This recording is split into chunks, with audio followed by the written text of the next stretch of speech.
nosotros. Me encanta el versículo que dice: tú me mostrarás la senda de la vida, en tu presencia hay plenitud de gozo, delicias a tu diestra por siempre y para siempre. Así que en el poder de la palabra está pues la regeneración del pueblo de Dios. El último tema que tratamos hablaba acerca de la prioridad que el pueblo de Dios debe de tener. Y como pueblo de Dios tenemos que tener a Dios como centro de nuestras vidas. Hablamos del libro de Ageo. El libro de Ageo es un libro profético, un profeta menor que habla en los años 520 antes de Cristo y hace la historia de cuando el pueblo fue cautivo por el pueblo de Babilonia, luego que Dios le permitió a través de un decreto del rey de Ciro para que el pueblo regresara a Jerusalén con la misión de reconstruir el templo de Dios. ¿Qué representaba el templo de Dios dentro del pueblo? Representaba la presencia de Dios dentro del pueblo. Es decir, que el templo se hizo para que la presencia de Dios viviera, habitara dentro del centro de la nación del pueblo de Israel. Entonces, cuando la presencia de Dios está en medio del pueblo, todo está garantizado. O sea, donde Dios está, no hace falta nada. Dios transforma todo. Dios lo suple todo. Y donde está Dios, no hace falta nada. Entonces, la construcción del templo garantizaba la presencia de Dios en medio del pueblo. Pero había un problema. El pueblo fue destruido, el templo fue destruido. Y el pueblo fue llevado cautivo a Babilonia. Pero Dios permitió que el pueblo regresara para que construyeran el templo. ¿Qué pasó? Que cada quien se ocupó de sus propios asuntos. El que era ganadero se puso a criar vacas. El que era agricultor se puso a cultivar la tierra. El que era prestamista se puso a prestar dinero. Cada quien se ocupó en tener buenas cortinas, buenos muebles, buena casa, yo verme bien. Y el templo de Dios se descuidó. No hubo tiempo para Dios. No había quien se ocupara por la reconstrucción del templo, por tener a Dios en medio de la nación. ¿Por qué?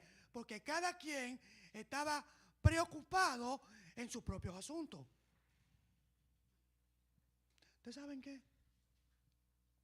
Lo que garantiza una buena relación con Dios, si usted quiere tener una buena relación con Dios, lo primero que tenemos que hacer es un acto de arrepentimiento y de obediencia. Sin arrepentimiento y obediencia no puede haber comunión con Dios. Y el pueblo estaba completamente en desobediencia. Porque cada quien se ocupó de lo suyo menos de lo que era prioritario en la vida del pueblo. ¿Y qué era prioritario en la vida del pueblo? Dios. Pero no era Dios en ese momento la prioridad del pueblo. Por eso es que la Biblia nos dice en el libro de Ageo, capítulo 1, versículo 2, Dios se queja, Dios da complaint, Dios amonesta al pueblo, usa al profeta Ageo para llevar un mensaje en nombre de Dios, para llamar la atención del pueblo que le había dado la espalda a Dios y se había enfocado, se había centralizado en sus propios intereses. Y Dios no era parte del interés del pueblo en ese momento. Cuando Dios no forma parte de la ecuación, no continúa. No continúe. Si Dios no va contigo, no vaya. Y si ya te fuiste y Dios no está, devuélvete.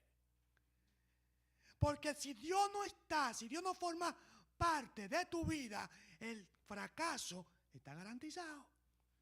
Después no vengas quejándote y dándote gritos que donde Dios tú estabas. Tú sabías que Dios no estaba ahí y tú seguiste. Tú sabías que Dios no iba y tú te fuiste. Dios no estaba en el corazón del pueblo. Dios no era parte del pueblo. Y es por eso que Dios manda el mensaje. Es por eso que Dios le dice al pueblo a través del profeta Ageo, en el versículo 2, Dios le dice al pueblo lo siguiente. Escuchen esto, porque el tema comienza en el capítulo 2, en el versículo 12, pero como ya vimos este tema, lo vamos a poner en contexto.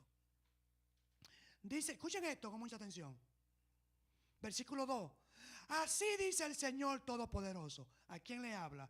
A Zorobabel, que era gobernador, y a Josué, que era el sumo sacerdote, o sea, a los líderes del pueblo. Dios habla a los líderes. Los responsables son los líderes de guiar al pueblo. Dios habla a través de Ageo y en el versículo 2 le dice, así dice el Señor Todopoderoso. ¿Ustedes saben qué? Esta frase se repite en el libro de Ageo más de 33 veces. Así dice el Señor. Y digo el Señor, palabra del Señor. ¿Qué significa esto? Que el mensaje era directamente de parte de Dios, por lo tanto tenía la autoridad de Dios. Y Dios le dice, este pueblo alega que todavía no es el momento apropiado para reconstruir la casa del Señor. No era el momento, decía ellos. No tengo tiempo. Yo estoy muy ocupado. Todavía tengo que decorar la cortina, hacer esto. No es el momento. Dice Dios, este pueblo dice que no hay tiempo para mí. Que me espere, que me aguante, que quizá mañana o la otra semana. Pero que estoy muy ocupado. No es el tiempo, no es el momento para reconstruir la casa del Señor. También dice, vino esta palabra del Señor por medio del profeta Ageo. Pregunta, ¿acaso es el momento apropiado para que ustedes residan en casas lujosas, mientras que esta casa está en ruina? Así dice el Señor Todopoderoso. Piensen y reflexionen. Mediten, evalúense y examínense. Usted dice que no hay tiempo para dedicármelo a mí, pero hay tiempo para ustedes hacer lo que ustedes den la gana. Dice el Señor, reflexionen, stop, evalúate, ponte frente al espejo y ve a ver qué está pasando con tu vida. Dice, reflexionen. Y escuchen aquí la consecuencia de desobedecer a Dios. No puede haber una buena relación con Dios si no hay arrepentimiento y obediencia. Eso va de la mano. Tú no puedes decir que tu relación de Dios es buena si tú no tienes un convencimiento de pecado, un arrepentimiento de pecado con una obediencia directa a Dios. La consecuencia de tú no estar de la mano de Dios es esta. Versículo 6. Ustedes siembran mucho. Vayan al contexto de lo que era el pueblo. Criaban ovejas y cultivaban la tierra. ¿Ok? Este es el contexto. Este es lo que dice el Señor. Ustedes siembran mucho, pero cosechan poco. Comen, pero no quedan satisfechos. Beben, pero no quedan saciados. Se visten, pero no logran abrigarse. Y el jornalero se le va el salario como por saco roto. Por más que yo trabaje y me esfuerce para tener 2 pesos en los bolsillos, nunca tengo. El dinero no me da y no te va a dar. Por más que yo me afane, por más que yo trabaje, por más que yo me esfuerce, por más que yo trate, si Dios no forma parte de tu vida, está trabajando en vano. ¿O usted no ha dicho acaso que por más que usted gane y trabaje y tiene 2 trabajos, el dinero no le da? No, no te va a dar. Y Dios dice ahí, ¿por qué no te va a dar? ¿Por qué? Porque yo no formo parte de tu vida. Porque yo no soy tu prioridad. Porque tú tienes tiempo para todo menos para mí. Dice, tú siembras y por más que tú siembres, tú no cosechas. ¿Por qué? Porque yo no estoy con la siembra. Tú comes y siempre tiene hambre. ¿Por qué? Porque yo no formo parte de eso. Tú vas a la tienda, vas a Ross, vas a los outlets, vas a Bellington, y ropa aquí, y ropa acá. Y tú nunca estás conforme. ¿Por qué? Porque yo no formo parte de eso.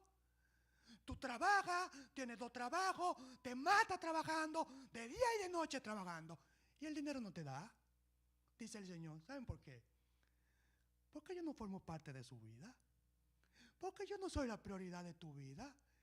Y si yo no soy la prioridad de tu vida, todo es vanidad. Todo es vanidad. No te va a rendir, dice el Señor. ¿Por qué? Porque yo no soy la prioridad de tu vida. Sigue diciendo el Señor para entrar al versículo 12. Versículo 7. Así dice el Señor. Esta es la clave de este versículo, de este capítulo. Así dice el Señor. Así dice el Señor. Palabra de Jehová. Así dice el Señor Todopoderoso. Piensen, reflexionen, mediten, analícense, examínense, háganse un test a ver qué está pasando. Vayan ustedes a los montes, traigan madera y reconstruyan mi casa. Yo veré su reconstrucción con gusto y manifestaré mi gloria, dice el Señor. Vuelvan a mí, dice el Señor. Hagan mi casa. Mi casa, háganla, está destruida. Reconstruyanla. Enfóquense primero en mi casa.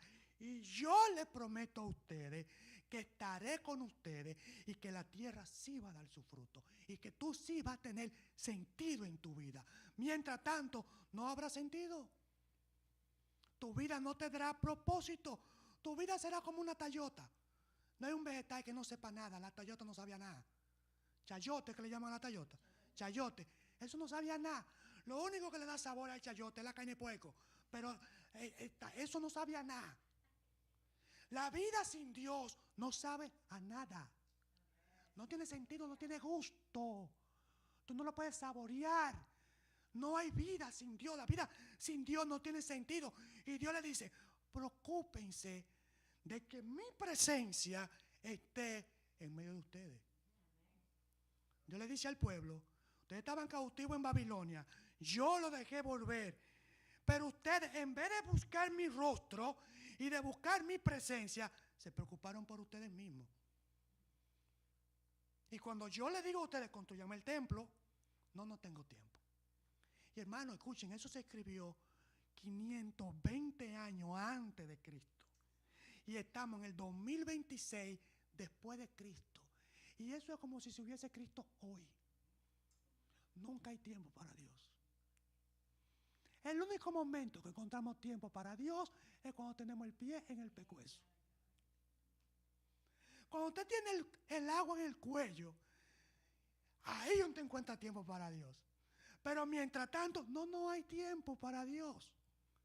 No hay tiempo para hacer un devocional, no hay tiempo para leer la Biblia, no hay tiempo para orar, no hay tiempo para ir a la iglesia, no hay tiempo para visitar a un hermano, no hay tiempo para visitar a un enfermo. No hay tiempo. Porque tengo que trabajar, porque tengo que ir a la tienda, porque tengo que irme a hacer lo que sea, pero no hay tiempo. Y Dios le dice, ¿cómo es que ustedes se preocupan por ustedes y no se preocupan por mí? Yo lo dejé llegar para que mi presencia esté en el medio de ustedes. No estaba la presencia de Dios en medio del pueblo. No estaba. ¿Y cuál es la consecuencia? Por más que trabajen, no le va a rendir el trabajo. Por más que se esfuercen, no van a tener el resultado de ese esfuerzo. Dice el profeta, versículo 9, ustedes esperan mucho, pero cosechan poco. Lo que almacenan en su casa, yo lo disipo como un soplo. ¿Por qué? Dice el Señor. Hay una pregunta. ¿Por qué? Why? ¿Por qué? Dice el Señor. ¿Por qué no le rinde nada? ¿Por qué la tierra dejó de dar su fruto? ¿Por qué los cielos se cerraron? ¿Por qué la lluvia no riega la tierra? ¿Por qué? Dice el Señor. ¿Por qué? Él se pregunta. Y él se contesta, porque mi casa está en ruina. ¿Usted sabe que usted es templo del Espíritu Santo? El templo Lo vamos a tener una aplicación ahorita un poquito más tarde. Pero nosotros somos el templo. En el Antiguo Testamento, el templo era una casa donde la presencia de Dios descendía y habitaba en medio del pueblo.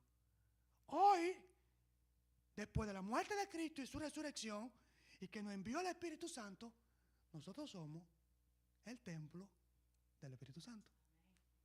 Y el Señor dice: mi templo está en ruina. ¿Usted ha visto una casa en ruina alguna vez en su vida? No existe la presencia de Dios. No está la presencia de Dios. La presencia de Dios no forma parte de tu vida. Tu vida está en ruina. ¿Por qué? Porque Dios no forma parte de tu vida. ¿Por qué dice el Señor? Porque mi templo está en ruina. Dice el versículo, la parte final del versículo 9.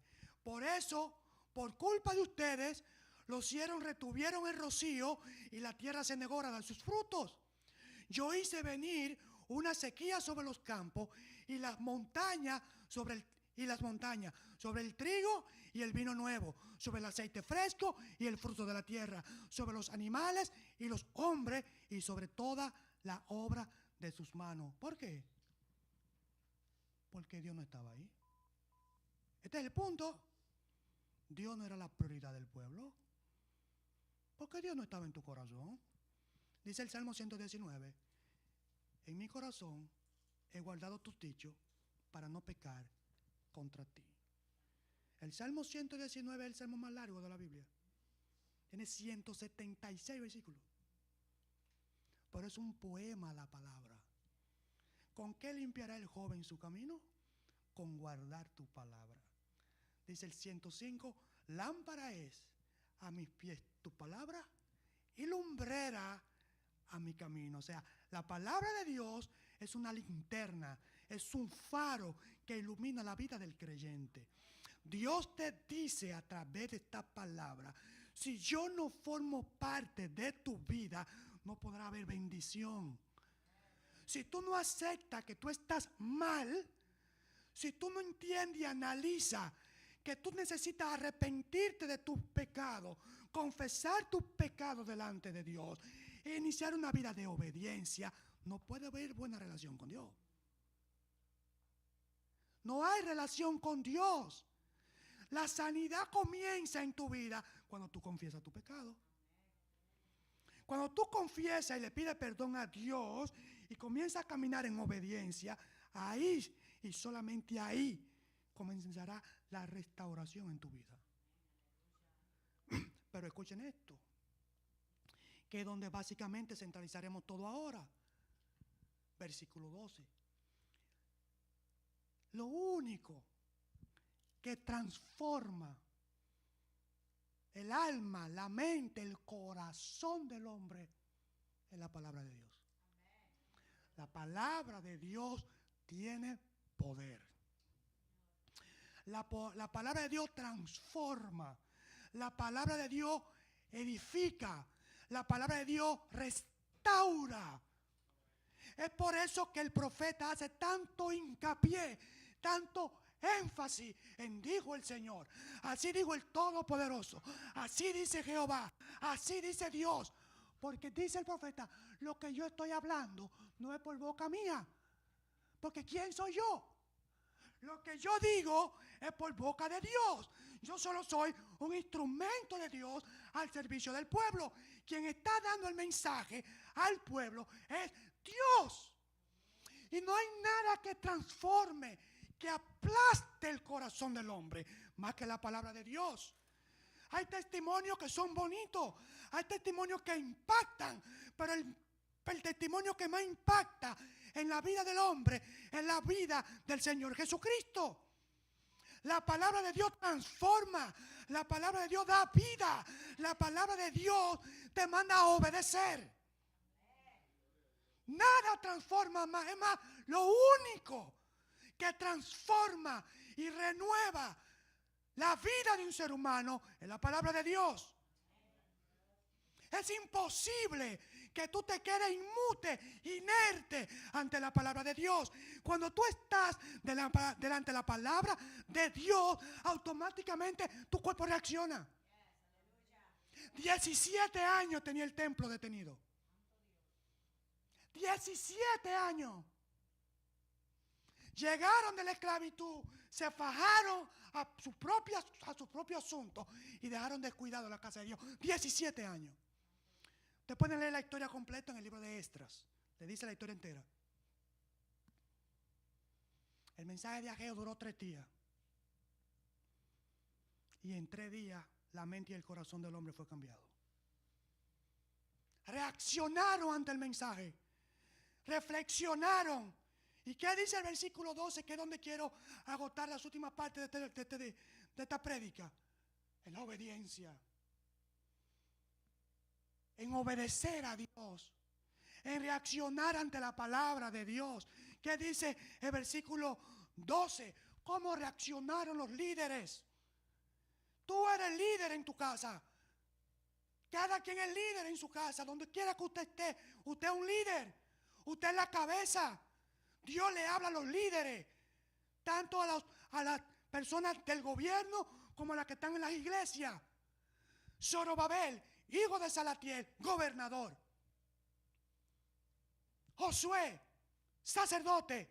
Dios le habló a ellos para que ellos le hablen al pueblo. Usted sabe que dice el versículo 12. Zorobabel, hijo de Salatiel, el sumo sacerdote Josué, hijo de Josadá, y todo el resto del pueblo, ¿qué dice?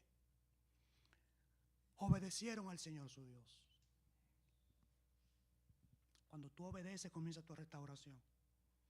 Cuando tú obedeces, los cielos comienzan a abrirse y las lluvias de bendiciones van a caer sobre ti. Eso no lo digo yo. Eso lo dice la Biblia. Eso lo dice la palabra. Los líderes, el gobernador y el sumo sacerdote, cuando escucharon la voz de Dios, obedecieron. Y cuando la obediencia forma parte de tu vida, es un reconocimiento intrínseco de que tú estás con Dios, de que Dios forma parte de tu vida y de que Dios es la prioridad en tu vida.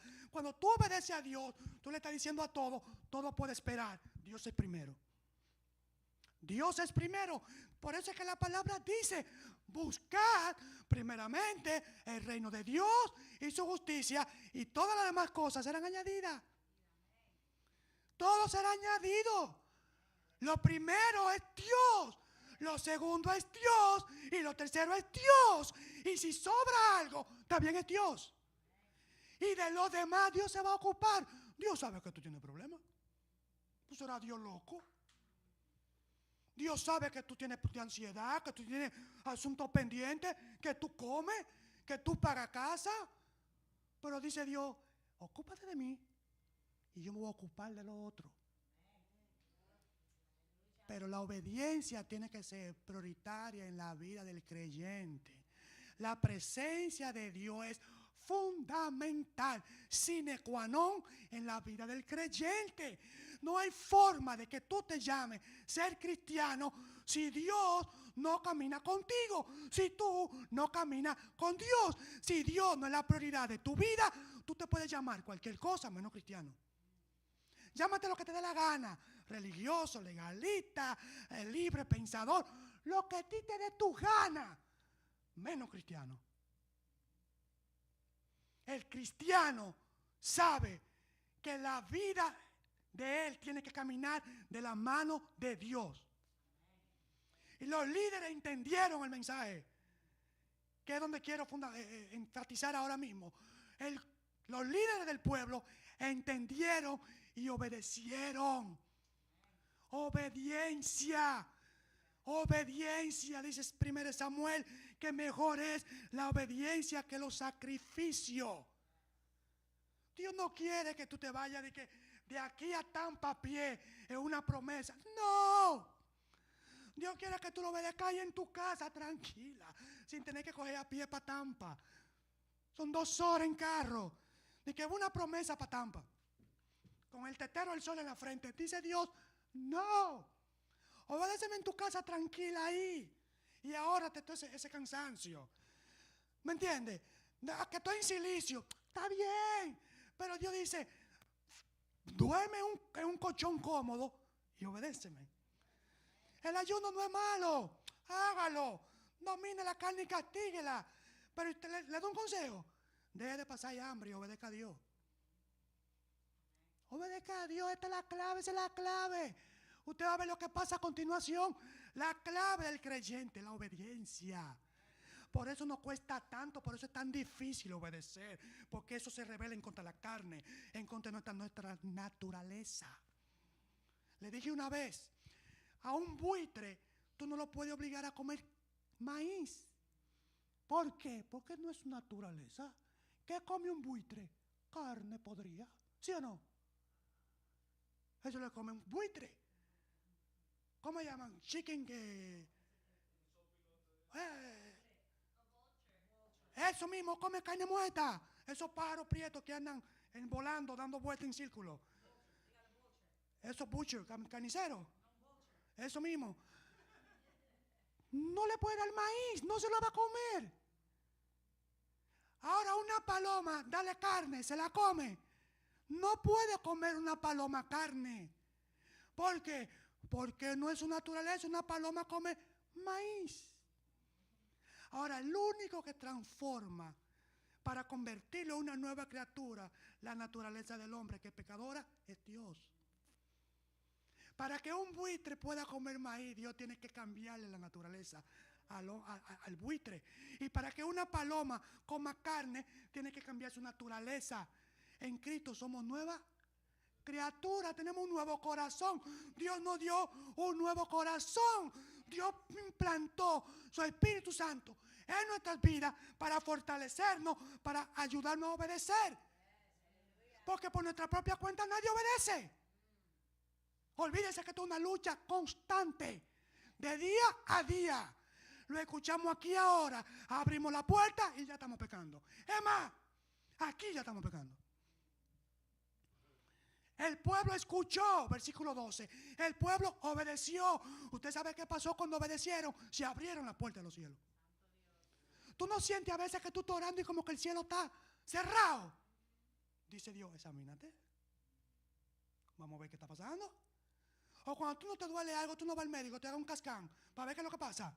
Dios te dice, hazte un cascán. ¿Tú no sientes a veces que tú estás orando y Dios está como ciego, sordo y mudo? Tú dices, Dios, ¿y dónde tú estás? Y tú me dejaste solo, fue. Y tú te olvidaste de mí, fue. Examínate. Examinémonos. Vamos a ver qué está pasando. Ven delante de mí.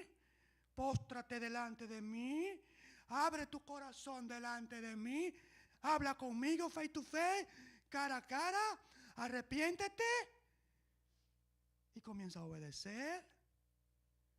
Comienza a obedecer para que tú veas cómo los cielos se abren. Versículo 12, ¿qué dice? Que tanto Salatiel como el sumo sacerdote obedecieron a la palabra de Dios. ¿Y qué pasó después? ¿Qué pasó después? En que tú no quieres abrir ahora. ¿Qué pasó después? Vayan al versículo 12 del capítulo 1 del libro de Ageo. ¿Qué dice el versículo 12? Para seguir avanzando. Y oyó Zorobabel, hijo de Salatiel, y Josué, hijo de Josadat, y todo el resto del pueblo al Señor, su Dios. Acataron las palabras del profeta Ageo. Fueron obedientes a la palabra que el profeta dio, a quien el Señor su Dios había enviado. Y el pueblo sintió temor. Primero, obediencia. Segundo, temor. Dice que el principio de la sabiduría es el temor a Jehová. Temor, obediencia y temor por la presencia del Señor. Entonces Ageo, su mensajero, comunicó al pueblo el mensaje del Señor. Yo estoy con ustedes. ¿Escucharon? Se lo leo de nuevo. Dice, yo, dice el Señor, estoy. ¿Cuándo se garantiza la presencia de Dios en tu vida? ¿Cuándo? Cuando tú te arrepientes, cuando tú andas en obediencia a Dios y cuando tú le temes a Dios. Eso garantiza la presencia de Dios en tu vida. ¿Qué hizo el pueblo? Oyó, obedeció, temió ¿Qué dice el pueblo? ¿Qué dice Dios? Yo estoy contigo. Hay una garantía de la presencia de Dios en tu vida cuando tú obedeces a Dios y cuando tú le temes a Dios y cuando tú andas en obediencia a Dios. Yo estoy contigo, dice el Señor. Entonces Ageo, su mensajero, comunicó el mensaje del pueblo al Señor. Yo estoy con ustedes. Yo, el Señor, lo afirmo. Y el Señor, escuchen esto, y el Señor inquietó de tal manera al gobernador Zorobabel y al sumo sacerdote, hijo de Josadá, y a todo el resto del pueblo, que vinieron y empezaron a trabajar en la casa de su Dios, el Señor Todopoderoso. ¿Qué dice? Dios los inquietó. Se lo voy a traducir de otra manera. Dios provocó un avivamiento en el pueblo. ¿Cuántos de nosotros no pedimos pedimos avivamiento? Ay, Señor, provoca un avivamiento dentro de la iglesia. Porque a veces creemos falsamente que el avivamiento es o mucha gente o mucha bulla. No, eso es un avivamiento para la carne. Cuidado, eso es para la carne, ¿me entiendes? Eso es para carne. Ese avivamiento que muchas veces pedimos, eso es para carne. Pero el avivamiento que es bíblico, ¿cuál es? Consiste en la obediencia.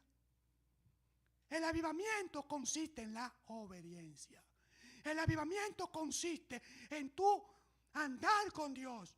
El avivamiento consiste cuando Dios es prioritario en tu vida. Cuando Dios es el centro de tu vida. Cuando Dios es prioridad en tu vida, tú estás en un constante avivamiento. ¿Tú andas en el Espíritu?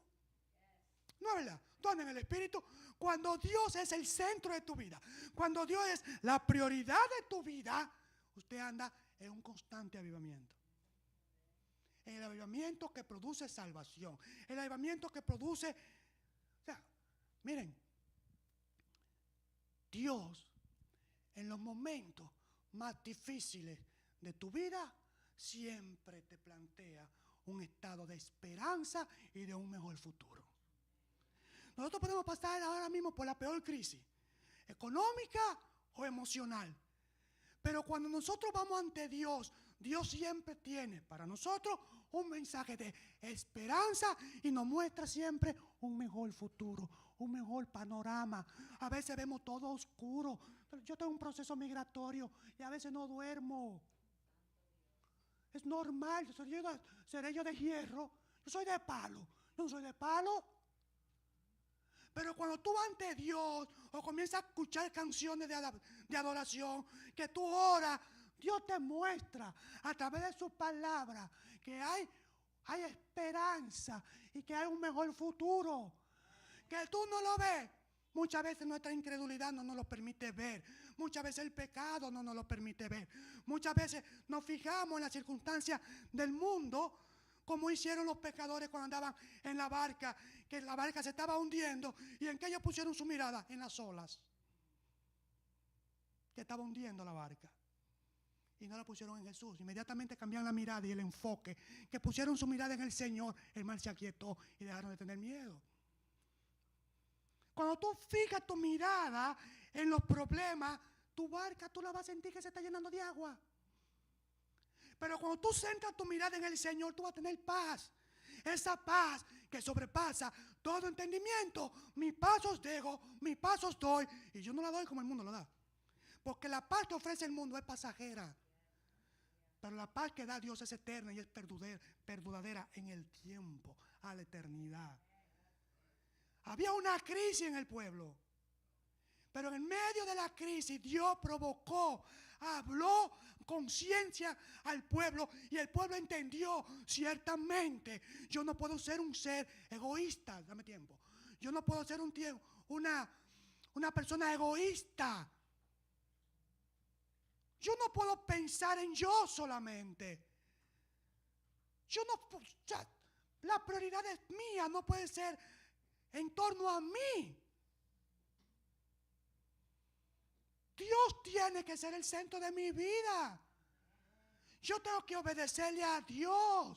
Yo tengo que temerle a Dios. Yo tengo que confiar en Dios.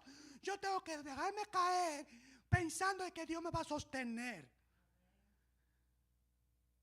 Tenemos que cambiar nuestra manera de pensar. Tenemos que cambiar nuestra manera de ver la vida cristiana. Dios tiene que ser el centro de tu vida. Dios quiere que Él sea el centro de su pueblo. Dios dice, ¿cómo es que hay tiempo para ustedes y que para mí no hay tiempo? ¿Y cómo es esto? Dice, yo me imagino a Dios hablando con el pueblo. Pero ven acá, muchacho, ¿y qué es lo que te está pasando? Ay, ¿tú te acuerdas cuando tú vivías en Egipto? 400 años esclavizados. Cargando bloques, lodo, lleno de piojos, todo sucio, rapatroso. ¿Tú no te acuerdas cuando yo te saqué de ahí? Durante el desierto, yo anduve contigo en forma de columna de humo, de nube de día, para que el sol no te quemara la piel. De noche en columna de fuego, para alumbrarte y para que los animales no te hicieran daño. Hoy tú dices que tú no tienes tiempo para mí. Pues este muchacho volvió loco. ¿Cómo es que tú no reconoces lo que yo he hecho por ti? Apliquemos eso hoy. Vamos a dedicar estos 2 minutos a la aplicación de hoy. A cómo eso se aplica a la iglesia de hoy. Como Ageo, en 520 años que se escribió antes de Cristo, estamos en el 2026. Y cómo esos 2 capítulos se aplican de manera magistral a tu vida hoy, a la mía también. ¿Cómo aplicamos Ageo hoy? Hoy no estamos llenos de situaciones. Usted no tiene tiempo para nada. Usted viene aquí a la iglesia un ratico y si yo me paso 2 minutos, yo te está viendo el reloj que quiere irse. ¿Qué es lo que estamos hablando? A usted le dicen una semana, hay que conectarse, usted no se conecta. Usted le da, o se va a pecar, o se queda acostado, o ve una película en Netflix. Usted no tiene tiempo para nada. Usted tiene tiempo para todo menos para Dios. Hermano, ¿y cómo podemos llamarnos cristianos? ¿Y cómo utilizamos a Dios como una toalla Always Ultra? Que usted nada más necesita esa toalla sanitaria cuando usted le baja el periodo. Y después que él le quita la guarda. Ya, no vean eso ofensivo, eso es normal. Es que nosotros no podemos usar a Dios como conveniencia. Dios dice, preocúpate por mí, saca el tiempo para estar conmigo. Yo necesito ser el centro de tu vida. Yo necesito reinar en tu corazón. Nosotros somos templo del Espíritu Santo. Cuide eso. Porque el templo representa la presencia de Dios en su vida. Y si el templo es suyo, si usted está y se descuida, su templo es una ruina. Por eso usted tiene que cuidar su salud. Porque usted es templo del Espíritu Santo. Si usted es diabético, debe estar hartándose de azúcar, de pan, helado y de todo. Cuide el templo. A ver, yo soy el templo del Espíritu Santo y anda todo chueco. ¿Quién quiere ser como usted? Yo no quiero nada. Usted es el templo del Espíritu Santo. El Señor dejó ir al pueblo con la misión, construyan el templo. El templo era la presencia de Dios en medio del pueblo. Usted es el templo del Espíritu Santo. El Espíritu Santo mora dentro de usted. Y si su cuerpo está en ruina, revísese. Echo para atrás. Revisémonos. Revisémonos. Nosotros somos el templo. Lo que le da valor a nuestras vidas, lo que llevamos dentro. Sin lo que tenemos dentro, solo somos barro. Y el barro no sirve para nada. No tiene valor. Nosotros somos, dice la Biblia, vasijas de barro. Lo que le da valor a esa vasija es que estamos en manos del alfarero. Y lo que depositó el alfarero, que es el Señor Jesús, en nuestras vidas. Eso te da valor. Por eso tú tienes identidad. No dejes que el mundo diga quién tú eres. Dios ya dijo quién tú eres a través del sacrificio de Cristo en la cruz del Calvario. Cuida el templo del Espíritu Santo que eres tú. Cuídate. Quiere tener una buena relación con Dios. Dice Ageo, miles de años para atrás, miles de años para atrás. Hoy te lo dice. Tú quieres tener una buena relación con Dios. Tú quieres tener una coinonía con Dios. Tú quieres estar como pana de Dios. Arrepiéntete y anda en obediencia. Vamos a obedecer a Dios. En definitiva, Dios es el centro de tu vida. Dice Eclesiastés, teme a Dios y guarda sus mandamientos, porque pasado el tiempo, lo que es, ya no será. Teme a Dios y guarda sus mandamientos. En mi corazón he guardado tus mandamientos. ¿Para qué? Para no pecar contra ti. Hermoso ese salmo, es una poesía. Es largo, sí, cansa, sí. Pero eso es una hermosura. Lo que dice David en ese Salmo 119 acerca de lo que es la palabra de Dios. Dice que es dulce al paladar. Tenemos que obedecer la palabra de Dios. Dios tiene que ser el centro de nuestras vidas. Tenemos que creerle a Dios. Tenemos que creerle a Dios. Y Dios dice, yo estaré contigo. ¡Wow! ¿Te escuchó eso? Y yo, dice el Señor, Jehová Todopoderoso, el creador del cielo y de la tierra, de lo visible y de lo invisible, el gran yo soy, el soberano, estaré. ¡Qué privilegio, hermano! ¿Por qué no cuesta tanto eso? ¿Por qué es tan difícil entender eso? Usted sabe que usted caminar y usted sentir que Dios está con usted caminando al lado, eso es poderoso. Los demonios lo ven a usted a miles de kilómetros y ni por ahí se acercan. Dice el Señor, y yo estaré con ustedes. Y las puertas del cielo se abrirán. Y el cielo dará su lluvia, la temprana y la tardía. Pero ustedes recibirán las bendiciones de parte de mí. Porque, dice el Señor, porque yo soy el centro de tu vida. Que Dios nos bendiga, hermano. Que Dios nos permita confiar en su palabra. Que Dios nos permita descansar en su palabra. La palabra de Dios nos alienta y nos dan vida, nos dan esperanza en medio de este mundo tan convulsionado y en medio de tantos problemas. Las iglesias son hospitales. Las iglesias son hospitales. Aquí estamos todos chuecos. Y que no cogía de un lado, cogía del otro. Aquí todo tiene su carga y todos tenemos nuestros problemas. Pero ¿sabe qué? Que todos estamos conscientes que de la mano de Dios la carga será más ligera. Dice el Señor, y con esto termino, aprended de mí, que soy manso y humilde de corazón. Tomad mi yugo, dice el Señor, porque mi yugo es fácil y ligera mi carga. Vamos a ponernos de pie, vamos a orar. Padre, en el nombre de Jesús, te damos gracias, Señor, por tu palabra, la cual es viva y eficaz. Dice que penetra hasta el alma, dice que penetra hasta los tuéstanos. Que tu Espíritu Santo haya hablado a nuestros corazones y que Él empiece una vida y una obra de restauración en nuestras vidas. Que Él limpie nuestro cuerpo, que Él sane nuestro templo para que tú puedas habitar en un templo hermoso, limpio, organizado, saludable. Nosotros somos el templo del Espíritu Santo. Y eso significa que nosotros somos, escuchen esto, portadores de la gloria de Dios. La presencia de Dios va donde quiera que sus hijos vayan. Permítenos, Dios, reflejar eso. Permítenos andar en obediencia. Permítenos reconocer que somos pecadores.